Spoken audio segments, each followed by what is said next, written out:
I'm going to record myself so that I know what I said. This iPhone here is broken, and it may not catch it, but I'd rather have a chance of getting it than not getting it. Yeah. So this is the outline that I'm using to tell the story. And I know I don't want to bore everyone to death telling them about things they don't need to know about. Right. But you get to hear about it. So, lucky me, huh? Lucky you. And I've organized it so that the 5 parts. I like your Kermit. Sorry. The 5 parts of the outline are the 5 steps in the simplified version of my Atkinson protocol creative process. Okay.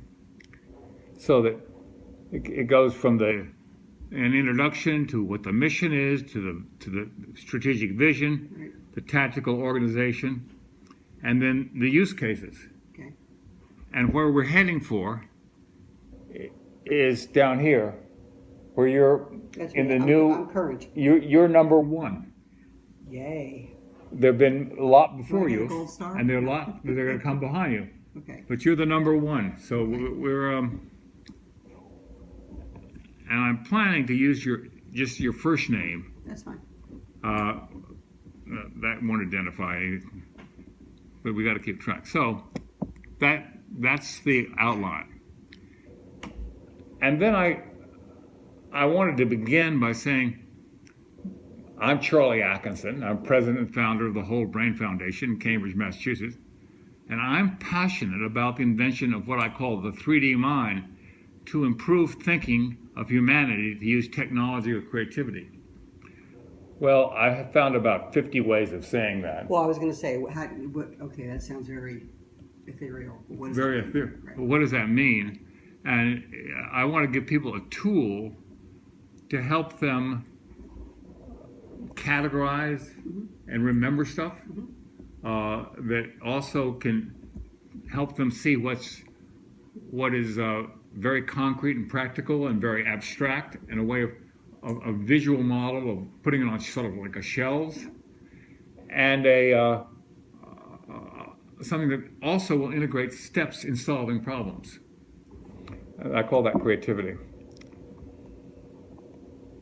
Oh, so this part of it was really we're talking about solving a problem, and I got involved with the MacArthur Foundation. They were going to give me $100 million if I could solve one of the great problems of the world. Out of 7,000 candidates, I was in the top 1,700, and they selected. I'm in about the top 1,200, but I didn't get them the $100 million.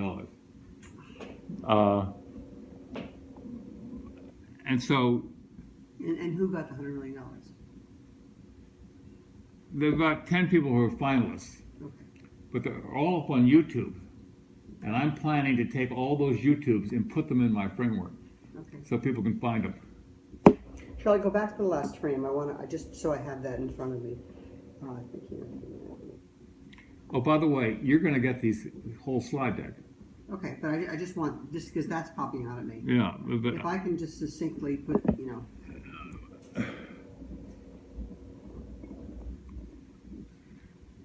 So we've got the, and I'll try to stop apologizing, but this is a work in process. Oh no problem. Yeah. I'm happy to be a part of that process. And so we set up these slides so that we can click on 100 and change. Yeah. I think we can. Maybe we can't. Can we click on those and have them work? Or for the video link? Yeah. Oh, is it not working? Maybe I have to put it in a view. I have to put it in a slideshow view. Yeah. And then when I have it in the slideshow view, whoops, then these links would mean that you can link out to the MacArthur Foundation thing. Okay.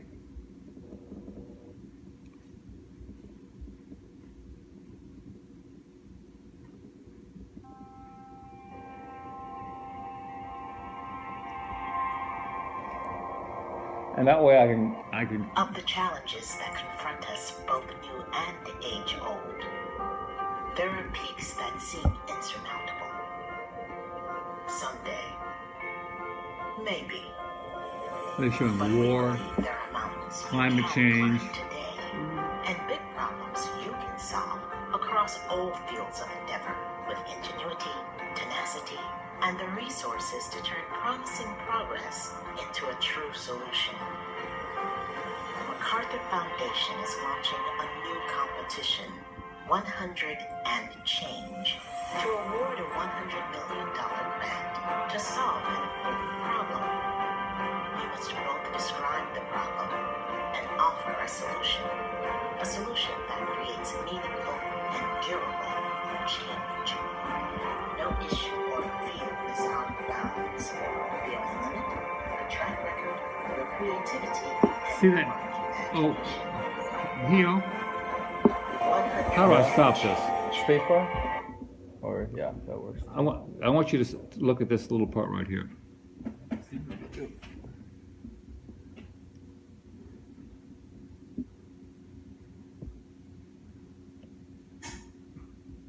I'm a newbie when it comes to these.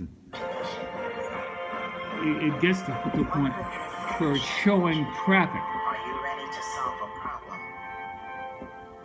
Well, we'll come back to it. Put your little finger on that and take it back, and then you can go back to your frames. There it was right there. Record, your creativity, and your imagination. Like the traffic's. I want to stop it right there. And you're gonna hit that little button. So go back before it, let it play a little bit, and then come over here, Charlie, and Yeah. click that. Where the hell is it?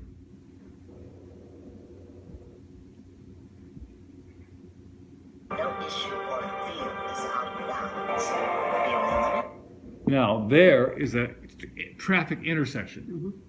That is the major metaphor for my solution.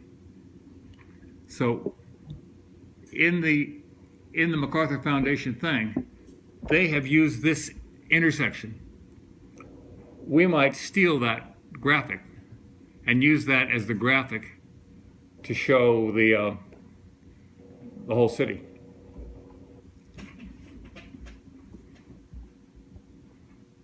Your track record, your creativity, and your Yes.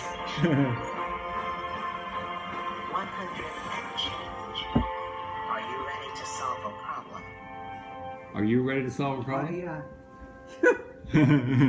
So I think if I get out of it like that, and then I come back over here, no, that's not it. I'm gonna look at some Hi, of I'm this. Sal Khan, founder of the I Khan like the Academy. Khan We're a Academy. not-for-profit See with a what he's- mission of he's providing looking for. free Okay, we'll get online lost. education How do I for get back to anyone, anywhere. PowerPoint? Maybe There I are cut tens of something down millions of here. people learning on Khan Academy Yep. who want to Go prove back what to the they browser know, first. who want to show the world I they're gotta just shut as him capable down. as Yeah. folks with more traditional diplomas. So we're going to make a bridge between learning on How do Khan I Academy get out of there? and real economic opportunity. To do that, we're going to work with employers, universities all over the world to identify the skills that people need most to be. Look at that. See, he's got all these guys. I am building a tool for all of them to use with Khan Academy, with everything. Now, if I'm going to get back to the PowerPoint slideshow,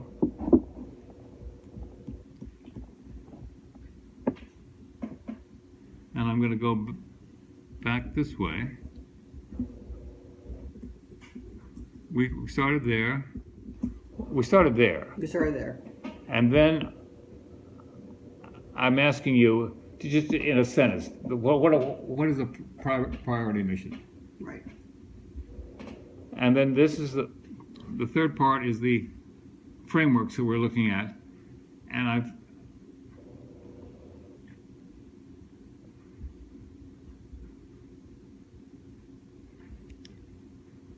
this is hopeless. This,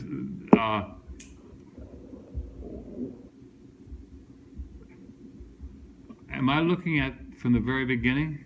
Yeah, I sent you this set of slides. I don't think you opened the right one. Okay. Oh no, this is the one. Oh, yeah.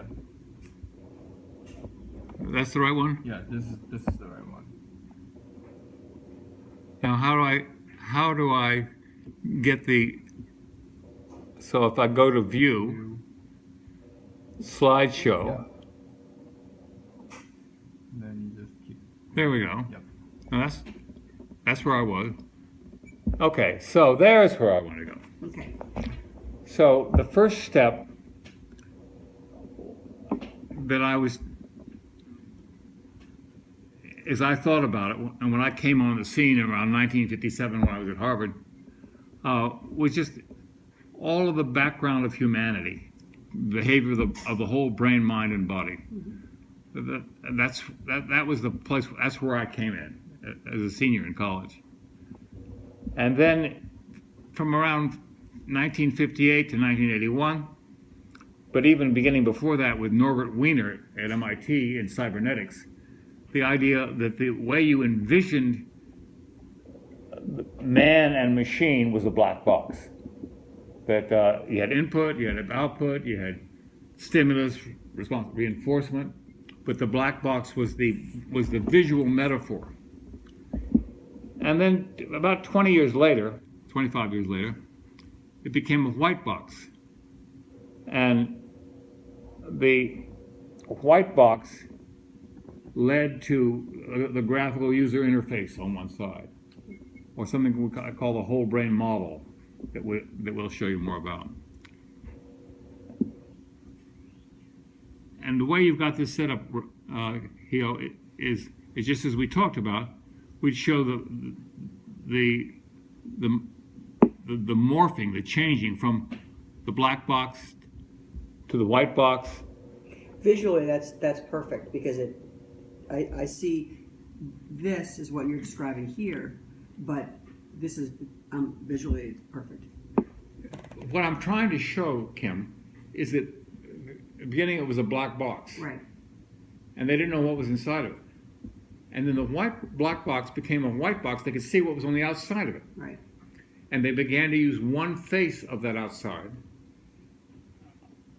like Facebook, like a graphical user interface, like a two-dimensional portrayal of left brain, right brain. Right. And then I come along here 2 years ago, and I say, no, let's make this a 3 by 3 by 3 Rubik's Cube. And we can begin to look at, this is our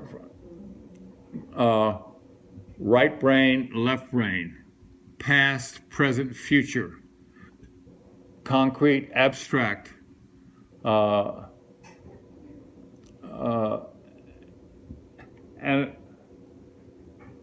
I began to see that I could map that with the brain, with this being the x-axis, this being the y-axis, the z-axis, left to right brain, limbic to cerebral, back of the brain to the front of the brain. We'll get a graphic to show that. And then if I wrapped another set of cubes around that, I could have even a more elaborate, but it was all building with one cube in the middle. Right. And so you can see how it, And that one cube was the original black box, which became the white box, which became right. You guessed her, Chester. So, Kim just said, I see it. The black box became the white box. The white box became the 3 by 3 right in the middle. It was still there. The central organizing principle of that middle white box oriented to the head, to the brain. You're mapping up that cube with a head, and you're building your visual representation of the mind around the whole brain, mind, and body, but also around